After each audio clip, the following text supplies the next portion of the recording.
Nephew and Uncle Basketball Banter. I'm Ryan Woolley, the nephew, joined by my co-host, David Scholler, the uncle.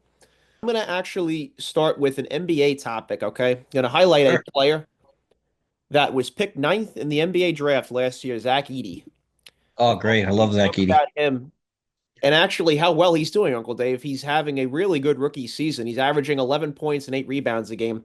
Now, what was your analyzation of him in college, and how did you think he would translate into the NBA? Well, first of all, he's 7'4", so he's not just a 7-footer. Seven Right. four is a different. Seven That's four is a different different kind of dimension. height. Different dimension, right? It's a different kind of height. Plus, he's thick. Plus, he's strong. He can score with both hands. Yeah, sure. If someone's going to put him in a pick and roll, it's a problem. But here's a Right. guy that, if you're going to run some offense through him, it's going to provide your shooters with some opportunities. Because if you don't double him, he's going to score sometimes. As soon as he gets a little Absolutely. bit more seasoning, and he played for 4 years of college, so he's already a man. He's not a 19-year-old. Right. And so a guy like that, he's going to create opportunities for your shooters. And then even if you don't want to put him in a starting lineup, he's a guy that you can run your offense through with your second unit. And that's what the second unit's about. If you could find that second unit somewhere, that can happen. And he's 11 and 8. It's like Derek Lively, although Derek Lively didn't have any post moves. Derek Lively, I knew would be a good pro too because he's a great defender. Jumping beat and energy guy, right? Just blocking Yep, and shots too. he's got great feet and he can guard the pick and roll. So Right. totally two different big men, but both having successful beginnings to their career. I love both of them. Yeah, Zach, he's shown some real toughness too, and the Grizzlies like him too. The players really are gravitating towards him. He's having a really good rookie year. I wanted him to do well. I just liked him in college. He was a back to the basket player, and he's got really great hands and great feet. I think he's a starting center in the NBA. He's played 23 games this year. He started 16. He looks like he's a legit center in the NBA. Was kind of worried if he would like you said, the pick and roll might be a problem. But like you said, when you're 7'4", you really don't have to cover the same amount of space as a guy who's 6'4". So, No. and he's got really good instincts for blocking shots, and he's actually extending his range. He's taking a three a game, but he's shooting 39%. So he's Yeah. translating really well, and it's around the half point mark of the seasons here. So I thought we Plus, would just highlight him for a second there, and I yeah, think he's plus doing extremely well. all the reports on him was that he was a serious kid, and that makes a difference too. He's a kid Right. that, like he's been doubted the whole time. Sure, he's been lauded too, but he was doubted. And so here's a guy that's a serious, he's a basketball kid. You don't have to worry about him. He's going to come in. He's had 4 years of seasoning, and Matt Painter, as we can see, winning again this year without him. He's an excellent coach. I Right. watched them take apart Rutgers tonight, Purdue. And basically, he's ready and he's been coached and he's a man already. So plus he allows their stud to roam if their amazing shot blocker on the Grizzlies can roam and maybe hit a 15 to 20 footer, Yeah. that makes the Grizzlies a legit problem. Really added to their team a lot. He's actually out of all the rookies, he's certainly up there with having. I'm not saying he's going to be a rookie of the year, but he's shown that he deserves a spot in the NBA. I think a lot of people were kind of like, he's too slow-footed, he's not going to be able to make it. But he's really, as far as cutting though and being having his hands ready and everything, if you have good hands and good feet and you're 7'4", there's a spot for you. So, Yeah, he well, look definitely at a kid like Garza. Garza's not having the same success, right. So then again, he wasn't as mobile as Zach and not as good a footwork as Zach either.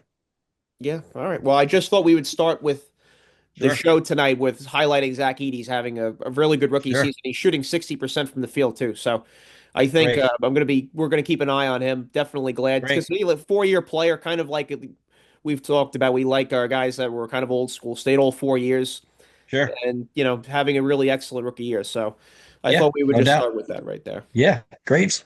All right, Uncle Dave. I'm going to start with a game that I watched a few nights ago, Rutgers and Wisconsin. Oh yeah. Wisconsin, they had a game this year, Uncle Dave, earlier where they scored 116 points and had 21 three-point makes. That's Yes. a school record right there. I don't know if we Yes. were able to see that game, but my goodness, that had to be quite a Rosie's in the spectacle. booth here. And Uncle Dave, Bill Raftery was announcing this game, and we all love Raf Yep. here. So, Oh, Raph is the best.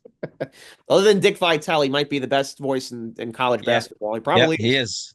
I love Raph. But this game so Uncle Dave, what do you think about Steve Peichel right here? He's 140 and 130. Is this the season you think where he's kind of coaching for his Rutgers life? Well, no, he got a big extension. Coach Peichel's one of my favorite people I've ever met in the business. When he was at Stony Brook, he would make it so accessible to us former coaches there. And I root for him. I bleed a little Rutgers red and Duke Yeah. blue and Virginia orange. And things of that nature. But he's one of the best coaches around. I think what's happened to them is their defense, and they're a little bit younger this year. Their defense isn't as well connected right now, and you can tell by the amount of points they've given up. I mean, the last 5 or 6 years, if you went to the rack and you played Rutgers, you might not come out with 60. And now they're giving up big numbers tonight again. Purdue had a good successful night against them, but they're a little young on the defensive end, and defense takes time and cohesion. And so even though they got the two draft picks, it's still the defensive end is such a team game. And you can get away with individual talents on offense, but defense really is a team effort. And so I think that's what's hurt them right now. Right. They put themselves behind the eight ball here in the Big Ten. That's no doubt about it. I think their record now is probably 1-3 in the Big Ten after that loss tonight. So If it is. that's obviously a big problem. But he's a great coach. He has a great staff. Jay Young's one of the best defensive coaches in the country. Yeah, so they're 1-4 right now. Looking at the Big Ten. But then again, look at the Big Ten. Washington is a good team. They're 1-3. Maryland's 1-3. I mean, these are good teams. Right. Yeah. Penn State's 2-3, and Penn State is an excellent team. So you sit there and you say to yourself, again, it's a coach killing league, but coach, he's done such a great job there. I mean, I don't think they'd be foolish enough to get rid of one of the best coaches in the country. And if they did, there'd be about 30 other schools waiting. Right. Right. Yeah. No, I think the thing to think about is also with these a lot of these conferences that are really competitive, someone has to come out with an L, and you could be a good team and it could happen to you 2 or 3 games in a row, and there's not necessarily anything wrong with you. It just comes to a lot of these games, it's just 1 or 2 possessions, like what we Yeah. saw with that UConn and Villanova game last night. Oh God. Well, it's funny. It's basically coaching carnage. So think about it. So like you take a league like the new Big Ten, right? I think the 3, 6, 9, 12, 14, 15, 16, 17, 18 teams in the Big Ten. It's no longer the Big Ten, it's the Big 18. Right. So think about that. So there's going to be 9 teams that are probably going to be 500 or under, and there'll be 9 teams that are probably 500 or better. So, and you got to play these teams every night. So now there's no more non-league. So you're really going to have carnage. So what's going to happen is, yeah, you might go into the team that's 7-11 at the end of the year there, but they're fighting for their life, and they're a good team, but they're 7-11 in the Big Ten. It was kind of like So NC like, State last year. You got a team that just got hot. Their record was not great, but well, look at this. I mean, you go into play like Northwestern is 1-3 right now, but Coach Collins has done a great job there. They run great offense. right, They're tough to guard. I mean, they're a scrappy team. You go in that building, you're gonna get a battle for your life. And right. same thing with the Terrapins, and the Huskies are really good. You watch them this year, you can see how talented they are. And the Gophers are the Gophers are 0-4, and they're not a bad team either. So the whole conference is rough. I just watched Oregon beat Ohio State before, and that was a great game too. So I mean, like the whole league is just it's incredibly Yeah, it's rough. so competitive. The margin of Yeah, error and difference is not a lot. And Coach no, Greg Gard, Uncle Dave for Wisconsin, he's 186 and 107. So post Bo Ryan, Wisconsin is still seeing a good amount of success here. sure, and he's been done a great job there. That's why I think Coach Ryan left late, so his assistant would get it. Right. Excuse me, but he is a great coach. They've So we'll done a get great into job. this Rutgers Wisconsin, Uncle Dave, that happened January 6th. So Rutgers starts down 12-2. Yep, And you got 4 turnovers for Rutgers, resulted in 4 buckets for Wisconsin at the 8 minute yep, mark in the first half, and the score was 24-11. By the 7 minute mark, you had John Blackwell, who really talented player, 13 points, 6 of 10 from the field. And Rutgers had 13, and at this point, won 5 minutes without a field goal. yes, And Stephen Crowell was 7 points, five of six at the 6 minute mark, and was 2 of 2 from three. Wisconsin, yeah, just a lot of fluidity and great ball movement within their offense for sure. And yeah, you had Wisconsin 2 threes with 1 second on the shot clock. I got to say, as a coach, I'm sure it's a backbreaker, or it really gives you a shot in the arm when you have those type of situations where you play the whole shot clock out and you have a yeah. guy Well, it's last funny. second make Last a night, shot. a couple of times in our high school game, we played the whole shot clock, and like 2 or 3 on the shot clock, you give up a basket or an offensive rebound and a putback, it breaks your back. Yeah, Because if you're trying to come back, you're pushing that rock up the hill. You're getting the rock up the hill, and then all of a sudden you get a back breaking basket like that. The rock rolls back down the hill. It's really hard to get that. It's like, it's rough. it was really So those are unusual.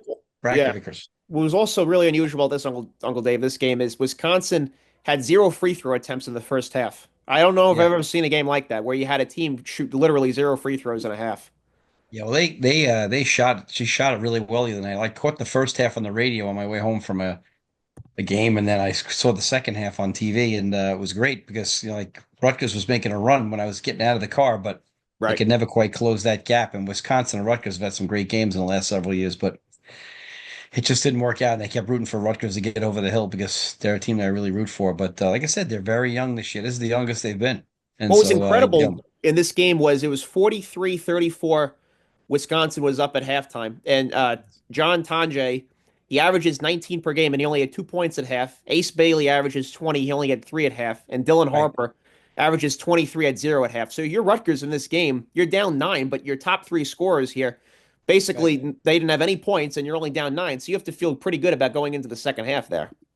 Absolutely. When your best players aren't giving you those numbers and you're still in the game, you do feel fortunate. But some nights it still doesn't click. I mean, sometimes those narratives are good, and they usually do work. But sometimes they turn out to just not work out the way you think. And so you're sitting there saying to yourself, "What do I got to do to get a break here?" And Yeah. some nights you lose those games like that by 5 or 6 points, and then none of your best players got off, and you say to yourself, "If you could have given me anything, we could have won." But this is it's the battle that we know. It's the battle that we see every day. It's tough. It's a rough situation to try to get people to be consistent every night, especially when you're very young like they are. Yeah, then yeah, it was 51-45 at the 13-minute mark, and Wisconsin had only 8 points in 7 minutes. And you could see Rutgers, the quality of possessions, they were starting to get Wisconsin out of rhythm, and they start taking shots early in the shot clock, and they weren't making like how they were in the first half. And so you got 3:28 left in the game, and Rutgers is down six, shooting 36% from the field, while Wisconsin is shooting 53%. And up until this point, you have the exact same amount of 3-point attempts. So it was, and Wisconsin only had one foul shot until that point, and Rutgers had 11 more field goal attempts. So it's a mind-blowing type breakdown in stat when you look at that. And Wisconsin had six more turnovers. So it was kind of a game that was an anomaly, really. Yeah, absolutely. And But that was a game where Wisconsin shot the ball so well, and like I said, in the past, you'd be lucky to put 60 on Rutgers. yeah, So yeah, again, defense is a holistic thing. You have to be all together on the same page, and it's hard when you got so many new faces. yep. So Wisconsin wound up taking that one 75-63. And then the next game, Uncle Dave, I saw was the Houston Cougars versus the TCU Horned Frogs. Oh And yes, Jamie two, Dixon. I think people don't realize the two coaches in this game, incredible coaches. Jamie Dixon, who's Yep, the coach for TCU, he's got a record of 496 and 238, Uncle Dave, for yep. his Great career. coach at Pitt. God, unbelievable record career wise. And Calvin Sampson too, Yep, 772 and 354. yep. Unbelievable. The only thing Calvin's missing is the national championship. I'm hoping he gets it. Right. In 2021, he was able to take them to the Final Four. Just unbelievable. I think, we think of great college basketball coaches, and the right guys come to mind at first. You got, Coach K and Bob Knight and John Thompson, Jim Boeheim, John Wooden. But these are two Sure. guys right here that have unbelievable coaching resumes. Yes. Yep.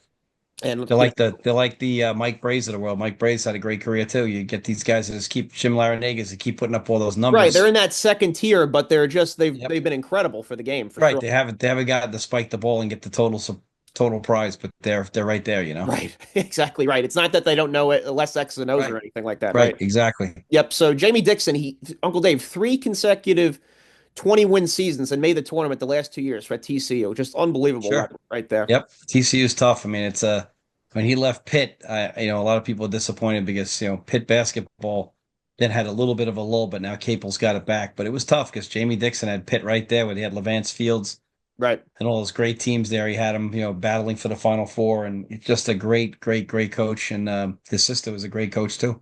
And God this is a rest her soul. game, you just like these stats are just incredible. So you had only one starter returning for TCU and 10 newcomers. And Houston has four returning starters with only three newcomers. In the NIL era, for Houston to be able to retain four starters is incredible. I It's a mean, lot. Yeah. whether you got guys, especially with the success they had last year, too, to have Sure. guys returning to your school by not leaving for the draft or transferring is just incredible. I guess it's just a testament to Coach Sampson how he's been able to, Either recruit, that or buy Houston into got the some Jim. program. Either that or Houston got Jim Nance money. Who knows? Maybe Jim Nance made a donation to keep the players. I can't think of Yeah. how you could keep four kids today. Yeah. And so TCU, they only returned 4.7% of their scoring from last season Right. total. And Right. Houston has 73% coming back. So Houston, they're one of these teams I think that they could really make a run, to potentially have a Final Four spot here. And, Yeah, they're dangerous defensively. Them yes, and Baylor are always dangerous teams. I mean, Baylor's not this quite the same this year, but that league is just incredibly insane. right. Yeah, Houston, they're third, Uncle Dave, also in the nation in 3-point percentage, 41%. So they can hit the three ball, and they start this game on a 9-0 run and start Yep. 5 for 5. And TCU has three turnovers in 5 minutes into the game. And before you know it, Houston's up 15-4. It's funny, since we started this show, that there's so many games that start like that, where a team just blitzes one.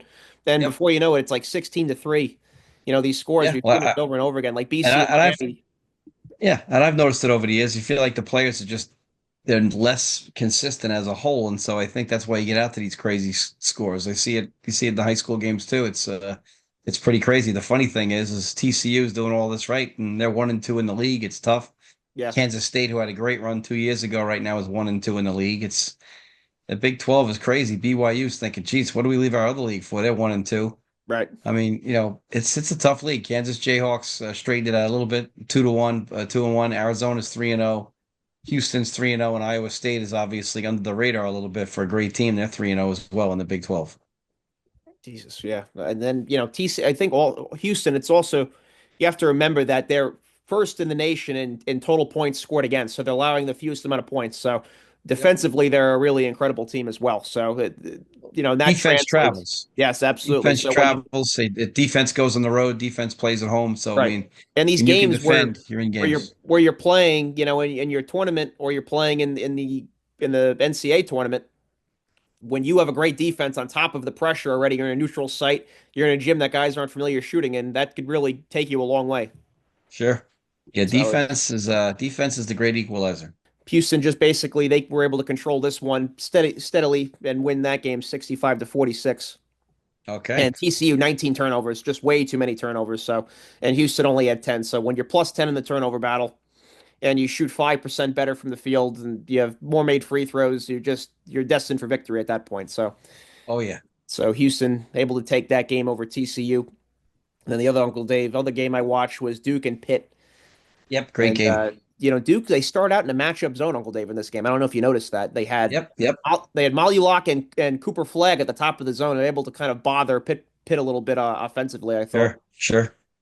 And The funny yeah, thing about this game was Duke ends the game on an 18-0 run. The game was a lot closer than the final score. yeah, it was, Uh, yes. Pitt was on the edge of being in this game the whole night. It felt like 10 to 5, down to up to 15, back to 5. And Cooper Flagg got into foul Yep. trouble. He has two fouls Yep. by the 12-minute mark, so you're kind of like, oh, this is kind of the formula you need in order to have a win. And they made a shot to Apple go got one off. where it's 13-12, or it's 12-11, and now you're like, okay, maybe this is a game where it could be a dogfight. Yeah, well then Kneppel finally he missed his first couple of shots, but then he got on Yeah, track. he got on track. Yeah, He yeah. got he got going, and then Zion James played a great game as well. He had a really nice game. He had like 8 rebounds, like 8 points. He had a couple of threes as well. If he starts making that three, Duke's got to be unguardable. And like we said before, with Houston, Duke's defense, it travels. This is one of the best Duke defensive teams they can get in the passing lane. And when you're a team that can get in the passing lane, it makes a difference. And Gillis for Duke, Uncle Dave, he's one of those guys where he comes off the bench and just good things happen. And when he comes off the bench, he has a good drive to the rack and he makes a three. And I think he just gave Duke a really good spark. And they started out 8 of 22. And the good Yeah. news, that was the bad news for Duke, but the good news was Pitt starts 4 of 16. So they kind of broke even there. Well, Neither the team great thing really too coming is out sharp offensively. Well, the good thing about him is you bring him off the bench, he's experienced and he's a man. You can see by Right. his body that his body is different than a lot of the other guys on the court. So him and Zion James, I mean, they're like enforcers out there. They're unbelievable. And again, if both those guys are going to hit jump shots, then that makes Duke a totally different team. And then you bring Brown off the bench, who's a great hedge defender. It's just it's a crazy group. That second group and first group, and there's so many different combinations you could play there to lock up people defensively. So it's a fun group to watch. I just worry about their inconsistent offensive periods where they'll go 4 or 5 minutes. You hope in the tournament that doesn't come back to bite him as a Duke fan. But obviously that's gonna be something we're gonna have to keep an eye on. I think Pitt also, they really show they're a scrappy team. I mean, on rotations, and they were able to deflect a lot of passes. There was a couple times where Duke tried rolling alley-oops and they were rotating over and deflecting the ball out of there. I think Pitt, obviously, Coach Capel, former Duke guy, I think they're really well coached. They are. And the two big kids, the twins, are doing good. And Pitt is an NCAA tournament team. They're 3-1 in the ACC now. So they'll be, them and Louisville and Clemson will be fighting for second all year. I think Duke will probably win that league. And Right now there's 6 teams with one loss in the ACC, or five with one loss and one with no loss. I mean, obviously Louisville is off to a great start at 4-1, and Clemson is 4-1 also. Louisville beat Clemson, and then we got Wake Forest and Carolina both at 3-1. How about Uncle Dave? How about this? Duke also, they had five guys make at least one 3-point shot in the first half. You had Knipple, Flagg, Proctor, James, and Gillis all make a 3-point shot. Well, the one thing they really have been really doing well for a long time, but this year you can see it extra. They really look to attack the middle and transition and kick to the corner for the wide open three. They're really good at it. I mean, you could tell it's a really emphasized in their practice because it's there all the time. It's pushed ahead, and then they're sprinting the floor, they're running hard, and they're getting that kick out, and Yes. it's a great opportunity for if you have good shooters. It's a great thing. That Bad short news is porch the three sun. right there, that short porch Right. three, that's deadly. Yep. Yeah, it's funny though because in the game before, Duke had gone about 4 or 5 minutes where they just ran up and down, they didn't hit anything, and nobody was hitting anything, and so that's what makes you nervous. I mean, I like pushing the tempo, but when a team doesn't have as many players as you have, but against SMU early, Duke was not making any of that because it was just a crazy game. The tempo was crazy, and they hadn't made any in a couple of minutes, and so all of a sudden they were up 10-2, and then all of a sudden you're down 12-10. So it's a great thing when it's going, and it looks beautiful when it works, but when it doesn't, oof, it could be rough. And also, Duke is able to hold Pitt to the lowest amount of points they've had at the half. They Yep. were able to hold Pitt to 24 points. Yeah, And we have to also talk, Uncle Dave, about this play that Cooper Flagg has. He has one of the best plays I think I've that's one ever of the seen. best facials I've ever seen in a My college God, he game. has a steal at one end, and then he goes and he dunks the ball right on Diaz Graham, who's 7-footer, by the way, for an Yep. N1. It's one of the And he best took off plays in the you're going to middle of the see. lane. Oh, I mean, how many guys can even at the highest levels do that, where they steal the ball at one end and go coast to coast and slam it on another guy? Well, the funny thing is, the thing that always makes you nervous is you see guys dunk when there's no body contact. Now the guy's a thin guy, but he hit the body and still dunked it on his head. Right. So and he took off in the middle of the lane. It wasn't like a dunk in the circle. He took off like in the middle of the lane. It wasn't quite Dr. J, but he hit the guy's body and then kept elevating. And when you dunk it through a guy, that's a different kind of hop. So when you look at Yes. Cooper Flagg, I think his athleticism is underrated. Yeah, it is. It But wasn't that a was some situation facial. where the guy rotated over late. He dunks it right on him, and like you said, Yeah, goes he through did. Yeah, and him. he got the foul, and I didn't see the foul. I think the ref just got caught watching, so he called a foul. But it was funny because, like I said, I think his athleticism is underrated, but he is a very poised player, and it's one on. I guess the only thing you could ask him to improve on is his one-on-one off the dribble because he always comes back to his right shoulder on the spin move. But he's a special player. Just his patience and his poise and his understanding of the next play. He got a deflection the other night that 99% of the country is watching and doesn't understand, but he's on the top of the key, a little bit shading to the left as Pitt's going to our right, and they got like a 3-on-2, and he just reads the pass and gets a hand on it, and the ball goes out of bounds, so no big deal. But Pitt gets to keep the ball, but that deflection saves an open three just because he understood, and so it's a subtle play like that people probably don't even realize, but he just understands the game. That's the part that's really impressive about him. Yeah, he plays with a fluidity that reminds me kind of like Paul George and Kevin Durant. That type of Yep. play style Yep. where Yep. he can break you down, but he can also hit the three, and he's only going to get better at that. But what's No, and crazy, that's Uncle what D, it's the what you compa- talked about his off the dribble game. But the next sequence, the next series down, he takes Diaz Graham again. He takes him off the dribble, has a crossover, then has a two-handed dunk from the Yep. top of the key. It's Yep. unbelievable. Yeah, you put a big guy on him, he's going to get abused. Like I Yeah, said, people don't realize how long he is, how skilled he is. and he had Trying a to think, also excuse me. he also had a play too where he had like an up and under down, by the end of the game too. I mean, he's just Sure. like you said, he could just score from every level. And I Oh yeah, think he's tough. And and I know people will never agree with this, but I'd much rather have Cooper Flagg than Zion Williamson. I know Zion Williamson's a freak and everybody who's an Oz, but Cooper Flagg's a much better player. he is what People will with go crazy and talk about 360 dunks, but that doesn't make you a better player. right. Uh, by the way, Cooper just had a great facial too, so you can talk about all the 360 dunks you want. The one guy has a perimeter game, the other guy doesn't. The other thing that Cooper Flagg does really well is he takes two dribbles and pulls up. He has a two dribble pull up game, 1-2 pull up, and a lot of Zion Williamson will never have that, and he's always hurt. And I'm a Duke fan. I love Zion, but much rather have Cooper Flagg. And everybody like, oh yeah, what are you talking about? Don't talk to me about talent. Talk to me about results. Right. And Cooper Flagg's pretty talented in his own right. He's a much better passer too. Because Zion's a highlight reel guy, but Cooper Flagg does everything. So I'll take Right. him. Duke is able to take down Pitt 76-47 in this game. What are some other games, Uncle Dave, that you saw? The Cuse got on the board for a win. So my guy Red Autry got a win on the board after people complained about Jim Boeheim for 40 years. Syracuse is 1-3 in the ACC. They beat Georgia Tech. So that was they beat Georgia Tech. It was a weird loss for Georgia Tech because Georgia Tech had just gotten a 2-2 earlier in the weekend. It was a stride forward. So Tech was probably trying to count on that game. Mighty Mouse, Damon Stoudemire is the Georgia Tech coach. Louisville beat Clemson, which was a real good win and shows you that Louisville is for real because Clemson plays great defense and Clemson is a legitimate team. There's no doubt about it, how legitimate they are. Uh, Arizona smacked West Virginia, who beat Kansas like 2 days before. So it just goes to show you how crazy this is. Right. And the kids' approach, West Virginia probably had a little bit of a letdown. St. John's was solid versus Xavier. I will say something about Xavier. Xavier is struggling a little bit. But let me tell you something about Xavier. St. John's played about a perfect half, and there's Xavier down 5 with about 3 minutes left. St. John's looked like Kentucky 96 for about 10 minutes in that first half. And Kentucky 96 is one of the best teams I've ever seen in my life. They were pressing. They had Rick Pitino's handprint all over it, being aggressive. And all of a sudden, Xavier kept hanging around. And credit to Sean Miller. But Xavier's 1-4 in the Big East. It's 9-7 overall. So it's not going to be their year. But you can see that Pitino's team is very dangerous. When they're going well, they can beat anybody. I also watched Georgia beat Kentucky. So Kentucky, here you are. You celebrate, you celebrate, you celebrate, and all of a sudden now you got a couple of losses on you. So people talk, oh, they beat them, they beat Florida, blah blah blah. But now Kentucky's got a couple, so they're 1-1 in the league already.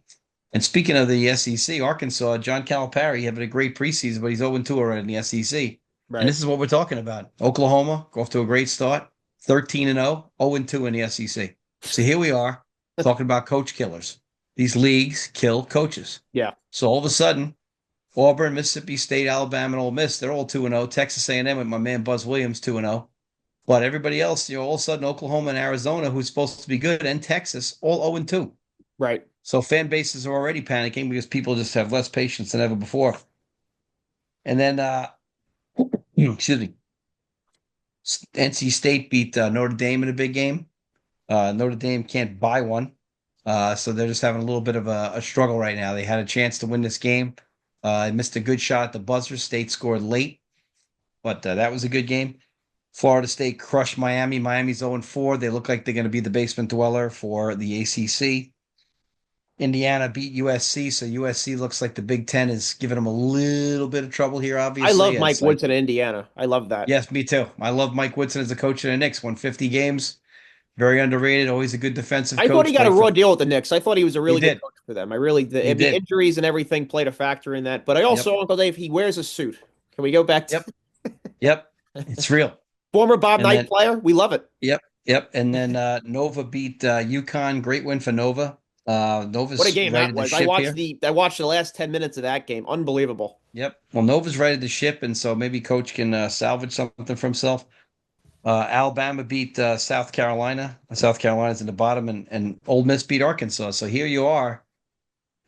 You're in tough situations. Chris Beard is a great coach. If you don't know, Chris Beard is SEC. Former Bob So Knight assistant at Texas yep. Tech. So you have all these guys here who are solid. It's so competitive already. And again, we talk about these big conferences, and they've made these super conferences here with 3, 6, 9, like 18 teams in them again. So here you are. You're asking for trouble. So you're asking for carnage. So what are we gonna do? Put a team in a tournament who goes 7-11 in their own league? That's really not what the NCAA tournament's supposed to be about. I don't want a 7-11 team in your league. If you can't go 500 in your league, I don't think you should be in there. I think you should be out. Right. But this year, some SEC team's going to get in there with a losing record in their league, which I get the SEC is as deep as it's been since the '90s, but at the same time, do you deserve to be in there if you go in 7-11? Like let's like if you look at the SEC, let's say scroll down here. I mean, Texas is 0-2 in the SEC. So is Arkansas. I mean, they're not Oklahoma. 13-0 now, 0-2 in the league. I mean, what happens at the end of that year? I mean, so we got to watch these teams. Now, those are top 60 teams, obviously, but at the same time, I'm sorry, man, you got whacked. Tennessee, we talked about, they got whacked by Florida. That was a game I watched. Florida just lit Wow. them I up, mean, and it's one Florida thing. just totally pounced on them, huh? And it's funny because we mentioned this in the last podcast. I told you I was a little concerned about Tennessee's offense. I know they have men on defense, and Rick Barnes is a great coach, and I love Rick Barnes, really good Yeah, they coach were at getting punched in the mouth, Providence, boy. Whew. right? But Tennessee's offense sometimes can make you squeamish. I love Ziegler; he's a Long Island point guard, but at the same time, the offense for Tennessee, we mentioned it in the last podcast that it can be a struggle. And Florida got out on them and never took their foot off the gas. I mean, they were up 20 in the first half, and they were just, they had a full throttle. And Florida's got the three-headed monster at the guard. They got some good big guys, and away they go. And then tonight I watched Rutgers lose to Purdue, and Matt Painter obviously is an excellent coach. The kid Smith is an excellent point guard. The kid made every proper read all night for Purdue. So he loses the kid to Duke, he loses Edey, and he's right back at it in the Big Ten. So obviously Matt Painter earns his Knows what he's money. doing, right?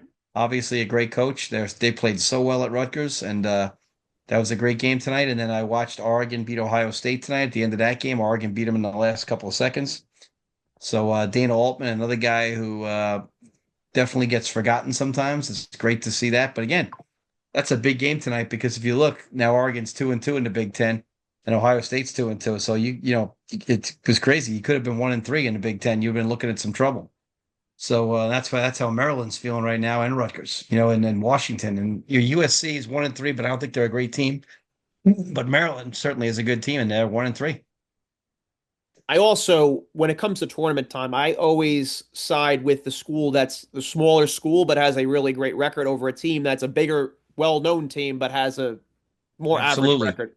That's how I, absolutely. I think the Yep, tournament, I want to see the best teams in there. And I know, yeah, the big conferences, they get the nod and the bid over those sure, smaller conferences. But I sure. want to see on a neutral site a team that's a smaller, lower level school that's been Yep. killing it all year in that tournament. That's what it's about, I Oh, think. that's like the Cal Irvine Anteaters are really good. San Diego Tritons are really good. They're both 13-2, 3-0 in their league. Charleston Cougars 2-0, Elon 2-0 in their league. 12-3 for Charleston, Elon 11-4, UNC Wilmington 11-4. UTEP Miners 12-3, always good. To Texas 2 Timmy Hardaway, Liberty Flames really good for the first time in a while, 13-2. So there's some really good teams out there. The Horizon League's got some good teams, 12-6. Purdue Fort Wayne's a good club. So I know, like you're saying, you want to see these teams get in there. The Ivy looks like they got some five legit teams this year. I mean, Uncle Dave, look Marist is at off. Yale and Auburn last year. Look at that game. Yep, yep, yep. And Marist is off to an 11-2 start, having a great year. Uh, you know, the MAC, the Mid American, nobody's off to that great start. There's a couple of 10-4s, but like you said, you'd like to see some of these teams. Bradley is back in the news again, 13-3. Bradley's done this before. I mean, Uncle Dave, you Uh, know what? f- There's some high level basketball, those mid oh God, majors. yeah, Oh my God. I mean, and they could take down, a team that's in the Big East, the SEC or the ACC. No question about sure, it. sure. And that's the thing. You want to see these teams get rewarded for being aggressive with the schedule and things of that nature because and it's hard because if you don't have that gaudy record with 27 wins, people discount you. But Right. some of these teams are just really really really legit. Samford has been great for years at 12-3. Furman is 14-2 this year. They beat Virginia a couple of years ago in the round of 64. So I mean, there's some teams out there that are playing some really good basketball, especially with the portal. One thing it's done is it's made the tournament a little bit more beneficial for the older teams, kids that are transferring in and out of places. So you get some of these veteran teams like St. Thomas in Minnesota right now is 13-5. It's a program that no one ever talks about. There's just so many good schools out there. South Alabama has had some good years over the years, 11-4. Arkansas State's 11-4. So I mean, this is some St. Mary's. Obviously, we all know about Gonzaga, but those teams they deserve a shot like everybody else. Grand Canyon's been really good the last couple of years, and they're 11-4. So you like to see those teams get a shot and be rewarded for all their hard work. And Uncle Oh Dave, yeah, your Virginia Wahoos, they suffer a defeat last night to it California, was a bad loss. Yep, 75-61. Yep.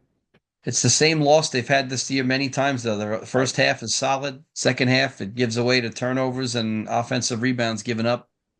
And Stojakovic's son last night made some great passes. They kept him off the scoreboard for a lot of the game, but then he got hot. Yep, he was the So high Peja scorer with Stojakovic's son. Yep, he was the highest scorer with 23. Yep, they kept him off the board in the first half pretty well, but then he started to get it going, and Virginia just they didn't play great defense last night. So it's They're 1-3 in the ACC, and that's not something that Virginia's used to. So that's a tough thing. Yeah, the problem, Uncle Um, Dave, is McNeely. You have him 1 of 8, only 3 points, and you have sure, three guys in only double figures, and they're on the low end of it. You yeah. have 14, And 11, and now they're 12. out there. They got to play at Palo Alto. They got to play Stanford this Saturday. So they're on their California swing. Right. And then they're gonna, they gotta get a win versus Stanford here. You 2-3 is a lot better than 1-4, so you got to find a way to get this win, and you're gonna have to go from there because again though that's the same as the Memphis game. It's the same as the Louisville game. It's the same as the SMU game where you're winning at the half, sometimes even late into the half, and then it gets away from you. So it's very frustrating. But yeah, I watched that game. Was on 11 o'clock last night.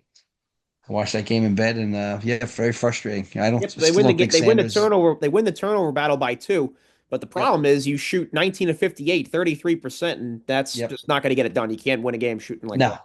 And when you're on the road, your offense needs to find a way to grind out baskets. And when you're not shooting the ball well, Right. and then you're giving up points, you're giving up a couple easy baskets in transition the other Got to day. get fouled. You got to The get other a night. couple in transition, turnover wise, and yep, Yeah, that's the way you you got need to an easy generate. basket or two, and they're not getting that. So that's what happens. And they're at 1-3. Notre Dame's at 1-3. BC's at 1-3.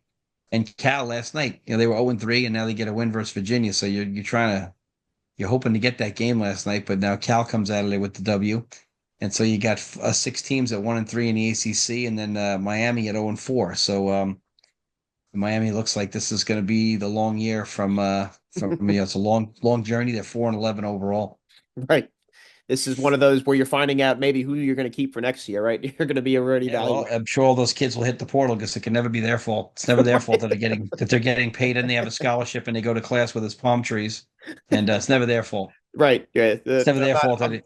I'm sorry. I'm not feeling too bad for them. No, did you see the Mick Cronin rant? I did. Yes. So don't tell me you want to win. I have to run on the court to get guys to play hard. It's crazy, and it's every day. I'm tired of it.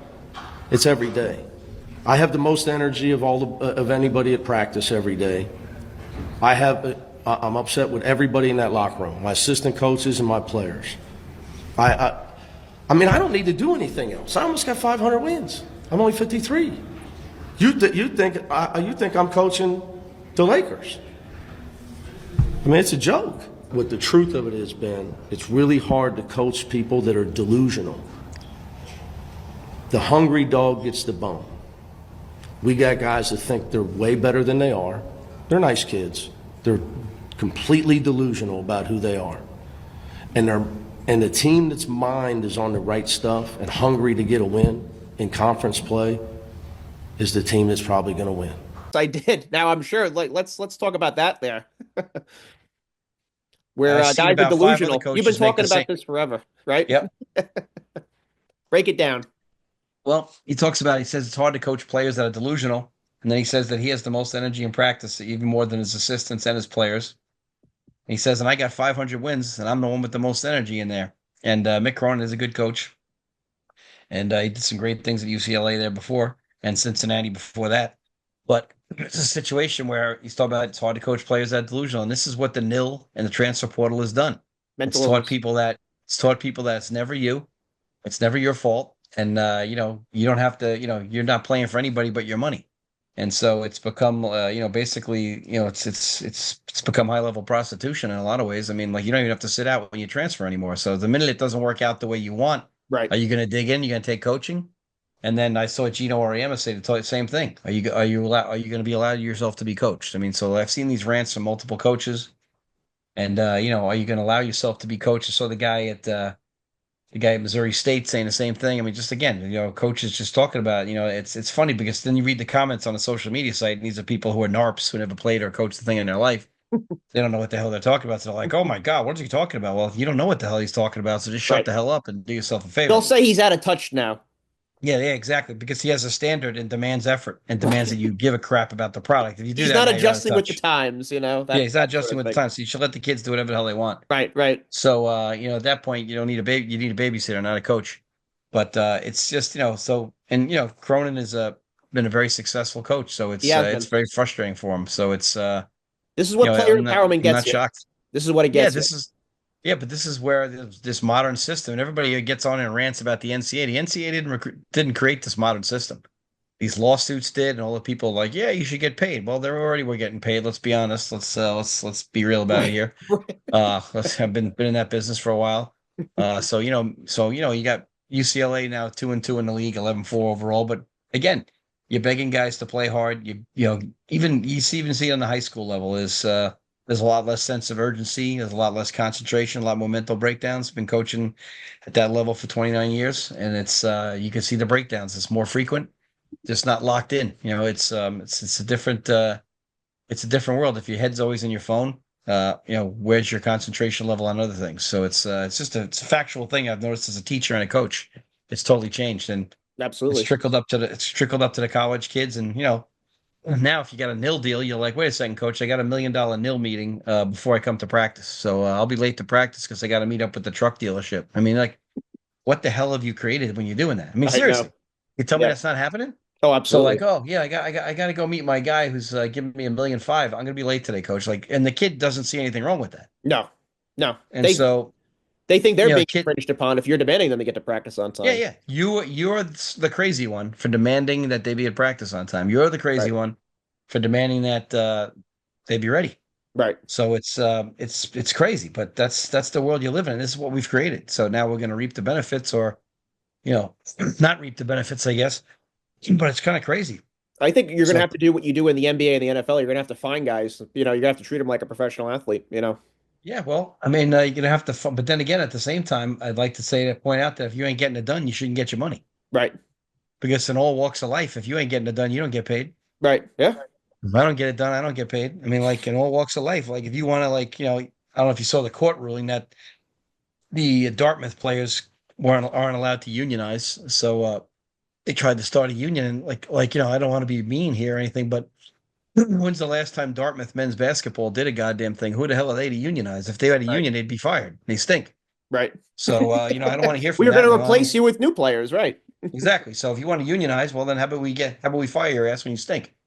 How about the fact we just yank your scholarship because, you're not producing? So Dartmouth basketball right now, 6-7, I got no ill will. But if you're going to try to unionize, well, then when you suck, you're out. Right. Right. Sorry. So, it's one of those things. So it's a situation where you ask for it, you got it. Toyota, as the commercial goes. So, I just it's great to see the court finally have some sense and step in with some balls because unionize. What are you gonna have? Practice can only be an hour and a half now. I mean, like, what are we talking about here? We're gonna let Right. the inmates run the asylum. Like, Right. what are you talking about here? Right. So again, Dartmouth will maybe win their 1 or 2 games in the IB, get crushed again, and basically you're gonna tell me you're gonna unionize. All right, well, how about we unionize and fire you before you get tenure? How about we do that? Or you get vested, whatever you want to call it. So it's just a crazy situation. Yeah. No question about it. Well, we'll see how all this plays out in the future. They're going to Yeah, end Uncle Dave the Tonight Show with Jimmy Butler and the Miami Heat situation. yeah, Jimmy Butler suspended 7 games for conduct detrimental to the team. detrimentally. Yep, and he's demanding a trade. And Jimmy Butler, what seemed to be a hand in glove type of fit in Miami now, has totally gone south in South Beach. And he's Well, what happened last year was at the end of the year, Pat Riley talked about how you can't only play 50 games and we can't be stuck in the 7 seed or the 5 seed all the time. You need to play more than 50 games. And Jimmy didn't like that. So, like a lot of the guys who everybody thinks he's a tough guy, and obviously he is. Was a tough player in junior college. He's a tough player at Marquette. He always plays hard, but this playoff Jimmy thing's a little bit overrated because he's had some real clunkers in the playoffs as well. It's not exactly like it's Magic Johnson in the playoffs here. So, the thing is, you got to play more than 50 games, and so Pat Riley wants to hold him to it. And today's guy doesn't want to be held to anything. So it's one of those situations. Fair.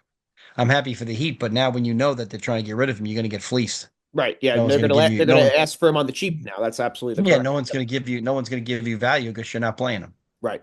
and they Yep. know you're not playing him. But then again, the Heat might benefit just by subtraction. Yeah, absolutely. Yeah. And the thing I want to touch about with him is that he's never been in a terrible situation, this guy, though. And he's Right. played himself out of every situation or forced the GM's Yep. hand. The Sixers. situation in Chicago, the last 2 years with the Bulls, Fred Hoiberg is the coach. And granted, their days of being a championship contender at that point are done. You don't Yeah. have Carlos Boozer The, anymore at that point. Derrick Rose, yep. Joakim Noah, they're all gone at that point. Yep. So I Yep. get it. But So he asks for it to be dealt, and he is because he doesn't Yep. like Fred Hoiberg and he thinks they're too soft. He's too soft on the players. So Right. he leaves there, and now he's in Minnesota. And I have to say, you look at the Timberwolves during that time, it wasn't a terrible situation. Now, of No, it course, wasn't. they weren't a great team. They were the eighth seed, 47 and 35. But on that team now, he's got Andrew Wiggins, a young Andrew Wiggins, Karl Anthony Towns that are averaging Andrew Wiggins averaging 18 at the time, and Karl Anthony Towns 21. But you have Yep. veteran leadership on that team. You have Taj Gibson, Jeff Teague, Jamal Crawford, Derrick Rose.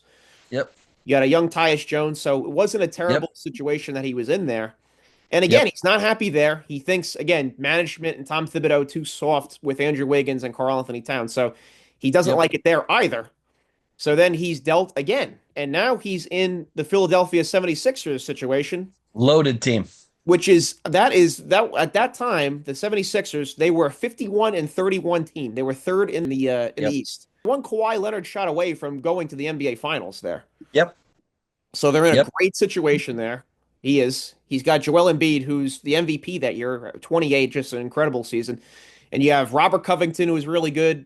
Yep. Tobias was 18 a game. Ben Simmons was averaging 17 a game. You got JJ Redick on that team, Dario Yep. Saric, Wilson Yep. Chandler, Mike Scott, Markel Fultz, Mike Yep. Muscala. You just have a really, Yeah. really steady, solid team there. And again, he doesn't like Brett Brown, the coach. So Yep. it's just the common denominator with this guy that I talked to you last time we had a show that he's floating in the Terrell Owens territory. You can't be in this many situations that were not any of them horrible and just be a pain in the ass on the way out. Especially when Tibbs is known to be a hard coach and Spoelstra's hard on you too. So now you don't like Spoelstra either. So now you didn't. You the other guys are too soft. This guy's too hard. What is Right. it? It's So what this is. This isn't a goddamn mattress. This is a goddamn coach. right. So then he gets to the Heat organization and he's happy with Pat Riley and Eric Spoelstra and he's the Heat culture. He totally buys in. But again, now he's worn out his welcome once again. So Yep. this is the type of situation where let's be honest, he's 35, he's 14 years into his career. Long Just in the tooth ride, now. just ride into the sunset with the Heat organization. That's a really respected and good one. And just play out your last few seasons. But again, he's going to go out now as a pain in the ass. Yeah. Plus And you're he's got too much tread on the tire, so his legs aren't going to cooperate as much anymore. absolutely. So it's He's like played a lot of minutes. yeah, unless you're dealt to it to contender now, I don't see Yeah. where else he would be happy now. If this situation, barring being in a situation where it's a top 10 team, you've played yourself again out of a pretty decent situation. Now the Heat, yeah, they're not a championship contender right now, Right. but they're still in a solid situation with a good organization. Why don't you be a vet and a mentor and a guider for someone who's young on that roster? But Yeah. Well, maybe he'll wind up in Golden State because I see Curry's not happy with the yeah, squad. Steph, the Warriors right now are kind of floundering at 500 right now. So yeah, they're Yeah. struggling. So that Yeah. maybe a veteran presence, you pair him with Steph, maybe that would be a good situation for them because I think yeah, Jimmy Butler, then actually they do become potentially a contender at that point. Remember, it was all Clay's fault. Right, right, exactly. Yeah, Yeah. It was all Clay's fault. yeah. The grass is not always greener on the other side.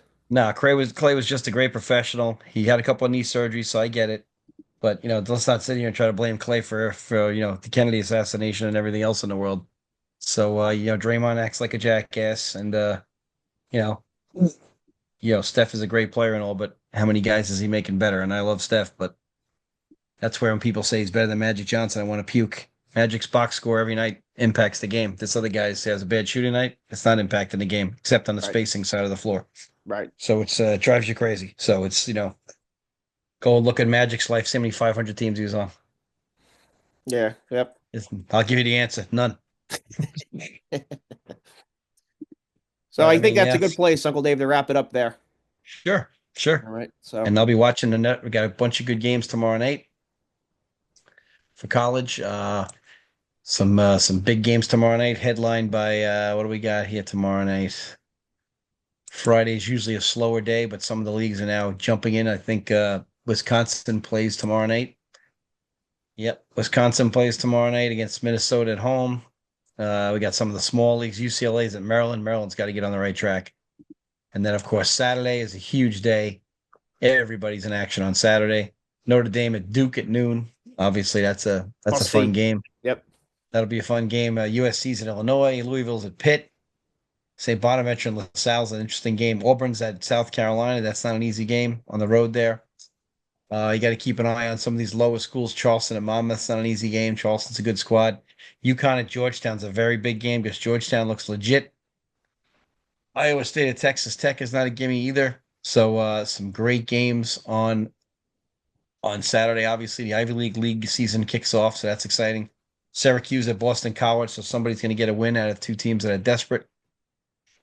And this is how it goes. I mean, this is where you start, huddling up for wins. Arkansas desperately needs to beat Florida at home on Saturday, or else they're going to start to feel the panic button, and everybody will be blaming Coach Cal again. He's Virginia's at Stanford. Both, Virginia desperately's got to get a win, but they got to get one on the road, and they're not playing too well right now.